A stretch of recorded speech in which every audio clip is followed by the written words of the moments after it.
A very warm welcome to everybody. इस class में हम स्टार्ट करेंगे हमारा 4th chapter which is making of a global world. If you wonder nationalism, जो 3rd chapter था last NCERT में, वो हमने कवर कर लिया हुआ है initially. And now let's start the making of a global world. इसमें हम ग्लोबलाइजेशन के बारे में पढ़ेंगे। जस्ट डिस्क्लेमर कि द सब parts of this chapter are covered in one video, not the whole part. For example, pre-modern world is in one and then Silk Routes in the other, and this is how the algorithm will work, right? So let's start this beautiful chapter on globalization. What is globalization? First of all, globalization is a word जो global से बना है। global मतलब पूरी की पूरी दुनिया, ठीक है।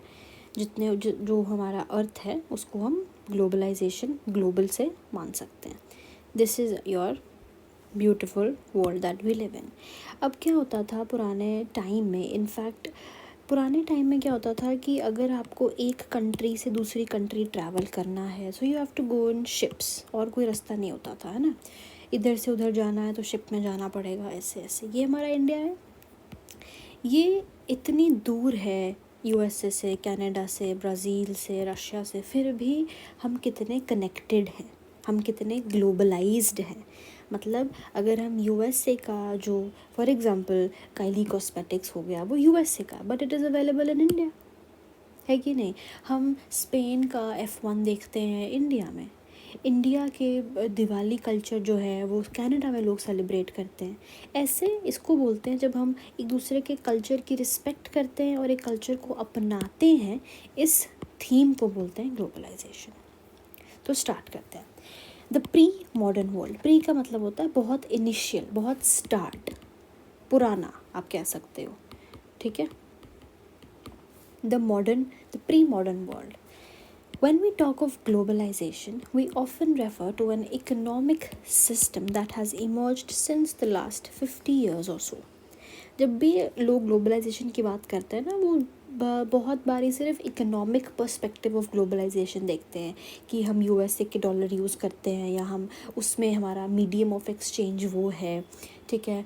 और हम इकोनॉमिक सिस्टम में बोलते हैं कि वो कंट्री हमसे ज़्यादा जीडीपी वाली है तो वो ज़्यादा आगे है। ये ग्लोबलाइजेशन सिर्फ इकोनॉमिक स्ट्राटा में बाउंड नहीं है। ग्लोबलाइजेशन का मतलब कल्चर में भी होता है, आर्ट में भी होता है, हिस्ट्री में भी होता है। हर तरीके से हम ग्लोबलाइजेशन को रेफ़र करना चाहिए। लेकिन इस चैप्टर में, in this chapter the making of the global world has a long history. इस चैप्टर में सिर्फ इकोनॉमिक स्ट्राटा तक हम ग्लोबलाइजेशन को बाउंड नहीं करेंगे। इधर हम क्या क्या पढ़ेंगे? ट्रेड पढ़ेंगे, माइग्रेशन पढ़ेंगे। माइग्रेशन क्या होता है? जब कोई भी इंसान या कुछ भी चीज़ एक जगह से पॉइंट ए से पॉइंट बी तक जाती है, उसको बोलते हैं माइग्रेट होना। मतलब माइग्रेट मतलब एक जगह से दूसरी जगह जाना। ना इधर हम क्या क्या पढ़ेंगे? ट्रेड पढ़ेंगे, माइग्रेशन पढ़ेंगे। Of people in search of work. क्यों लोग एक जगह से दूसरी जगह जाते हैं? क्योंकि उनको काम चाहिए, उनको रोज़ी रोटी कमानी है। Movement of capital, they want पैसा, they want goods and much else. As we think about the dramatic and visible signs of global interconnectedness in our lives today, we need to understand the phases through which this world in which we live in has emerged. Class 10th में जो लोग history पढ़ते हैं, मतलब सभी पढ़ते हैं class 10th में हिस्ट्री का जो इम्पोर्टेंस है वो ये है कि हम एक दूसरे की ज़िंदगी हम कैसे जी रहे हैं और हम वैसे ही क्यों जी रहे हैं, ये आपके बैकग्राउंड से बहुत मैटर करता है, ठीक है। आप क्या कहाँ रह रहे हैं, आप क्या खाना खाते हैं, आपको किस चीज़ की आदत है, आपको कैसी किताबें पसंद हैं, आप क्या पढ़ना चाहते हैं, वो आपके बैकग्राउंड से बहुत रिलेट करता है। इसीलिए, और बैकग्राउंड का मतलब यहाँ पर ये नहीं है कि आपका इनकम क्या है, आपका सो कॉल्ड कास्ट क्या है, आपका रिलीजन क्या है, नहीं। बैकग्राउंड का मतलब होता है आपका एक्सपोजर क्या है, आप कहाँ कहाँ घूमे हैं, आप कैसे कैसे लोगों से मिले हैं, आपकी सोच विचार कैसी है, आपके दिमाग में मॉडर्नाइजेशन क्या होता है। तो जब हम ग्लोबल इंटरकनेक्टेडनेस, मतलब एक दूसरे से जो हम मिलते हैं, बहुत दूर के, हम बोलते हैं ना मेरा फिर एक फ्रेंड है जर्मनी में इंस्टाग्राम पे, तो हम उसके साथ कनेक्टेड कैसे हैं, हम वो जानेंगे कि उसके फेजेस कैसे मर्ज हुए, कैसे हम इतनी, ऐसा तो है नहीं कि एक झपक में हमने जीपीएस बना लिया, नाविक बना लिया, हमने डिफेंस में हम कोलैब करते हैं कंट्रीज़ के साथ, एक्सरसाइजेस करते हैं, एक दिन में तो नहीं हो गया ना, उसके फेजेस हैं। तो वो फेजेस कैसे बने वो हम इसमें डिस्कस करेंगे। All through history, human societies have been steadily मतलब धीरे धीरे, more interlinked, धीरे धीरे जो human है वो एक दूसरे से और interlinked हो रहे हैं। From ancient times, travelers, traders, priests and pilgrims traveled vast distance for knowledge, opportunity, spiritual fulfillment और to escape persecution। कितना लंबा सेंटेंस था, इसको सिंप्लीफाई कर लेते हैं सिंपल लैंग्वेज में। वो बोलता है पुराने ज़माने से ही ट्रैवलर्स, जो लोग घूमते हैं, ट्रेडर्स, जो लोग ट्रेड करते हैं, जो लोग धंधा करते हैं, जो लोग कुछ चीज़ें बेचते हैं, कुछ खरीदते हैं, प्रीस्ट, पंडित, ब्राह्मण, पिलग्रिम्स, जो लोग यात्राओं पे जाते हैं, वो लोगों ने बहुत डिस्टेंस कवर किया है। क्यों? ताकि उनको ज्ञान हो, नॉलेज आए, ताकि उनको अपॉर्चुनिटी मिले कमाने की, एंड स्पिरिचुअल फुलफिलमेंट की। कभी कभी बोलते हैं ना वो लोग हिमालय पे चले गए हैं, मेडिटेशन करना है उन्होंने, उनको शांति चाहिए, उसके लिए। कुछ लोग परसिक्यूशन से भागने भी गए हैं। एस्केप का मतलब होता है कहीं से भाग जाना, छुप छुपा कर भाग जाना। परसिक्यूशन का मतलब क्या होता है? देखो, जब भी कोई बड़ा शब्द आए उससे डरना नहीं, परसिक्यूशन को काटो, इसको वर्ड को डिवाइड कर दो। ये बना है परसिक्यूट से। परसिक्यूट का मतलब होता है किसी के पीछे भाग जाना, किसी के पीछे भागना, किसी को इतना हद तक उसके पीछे भागना कि उसको आप हरास करो, आप उसको तंग करो, आप उसको टॉर्चर करो। तो क्या होता था पुराने ज़माने में, जब लोग किसी किंग को या किसी नोबलमैन को धोखा दे देते थे या करप्शन कर लेते थे ना, तो लोग, जो राजा होता था, जो नोबल होता था, वो उनके पीछे लोग भेज देता था कि इसको लेकर आओ, इसको मैं मार दूंगा।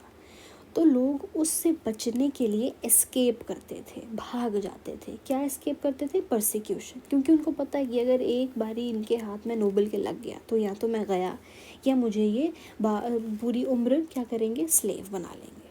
ठीक है ना।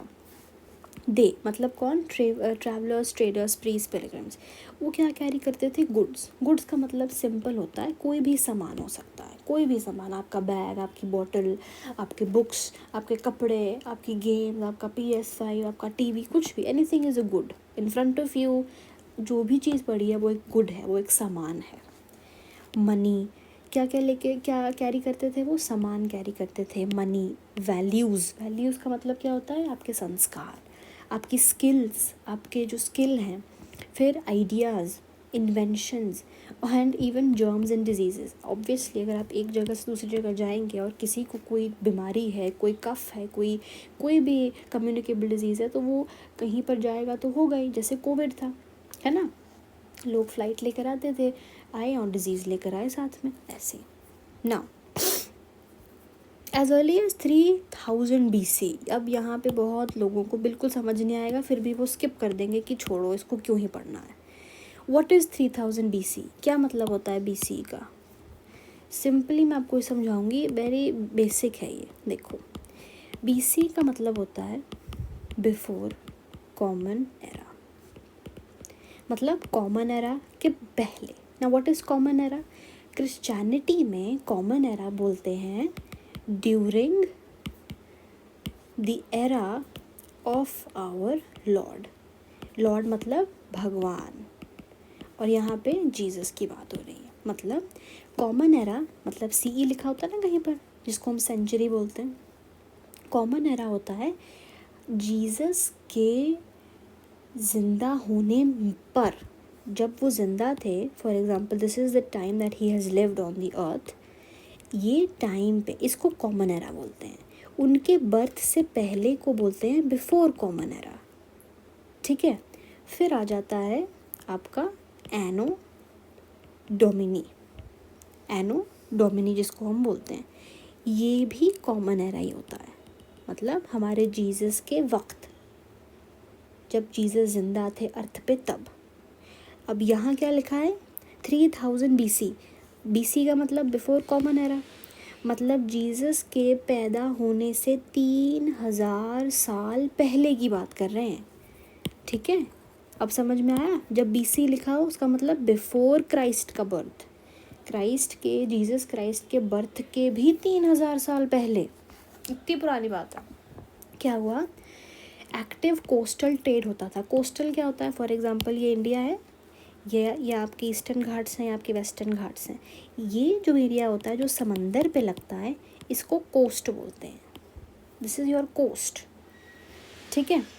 Now as early as 3000 BC, an active coastal trade linked the Indus Valley civilization with the present day West Asia.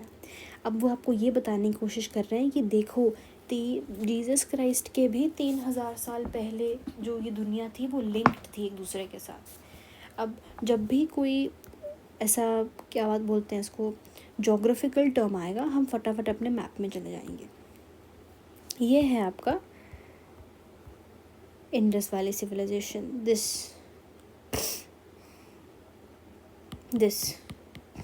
is your Indus Valley civilization। आपको पता होगा सिंध नदी, ठीक है जी, जो पाकिस्तान से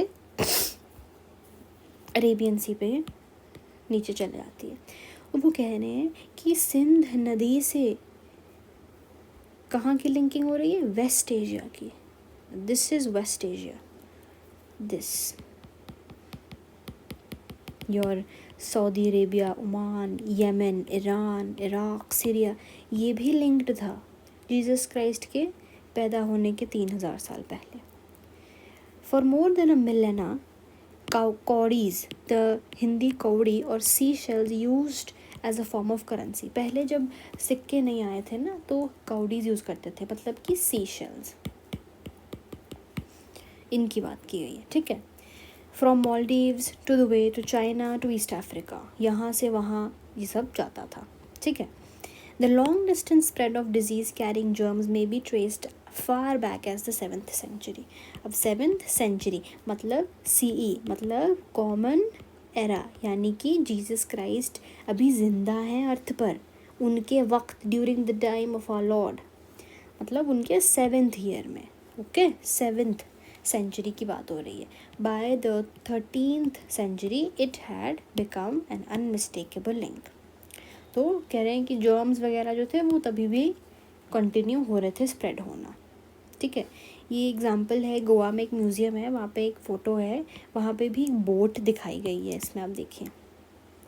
डिपिक्शन का मतलब क्या है कि तभी भी कोस्टल ट्रेड, अब बोट है तो ऑब्वियसली किसी कोस्ट पर ही आके रुकेगी समंदर से, है ना। तो बताया है कि कैसे ग्लोबलाइजेशन थी, कैसे इंटरकनेक्टेडनेस थी। नेक्स्ट में हम समझेंगे silk route, very important, very very important, basic understanding, foundation बनेगा आपका, क्योंकि आप आने वाले वक्त में बहुत सिल्क रूट पढ़ेंगे। इफ़ इवन इन योर, अगर आप 11th 12th में हिस्ट्री ले रहे हैं, जोग्राफ़ी ले रहे हैं, इकोनॉमिक्स ले रहे हैं, एंड फर्दर प्लान है आपका कोई सिविल सर्विसेज का, silk route is very important to understand, okay. Till then, thank you.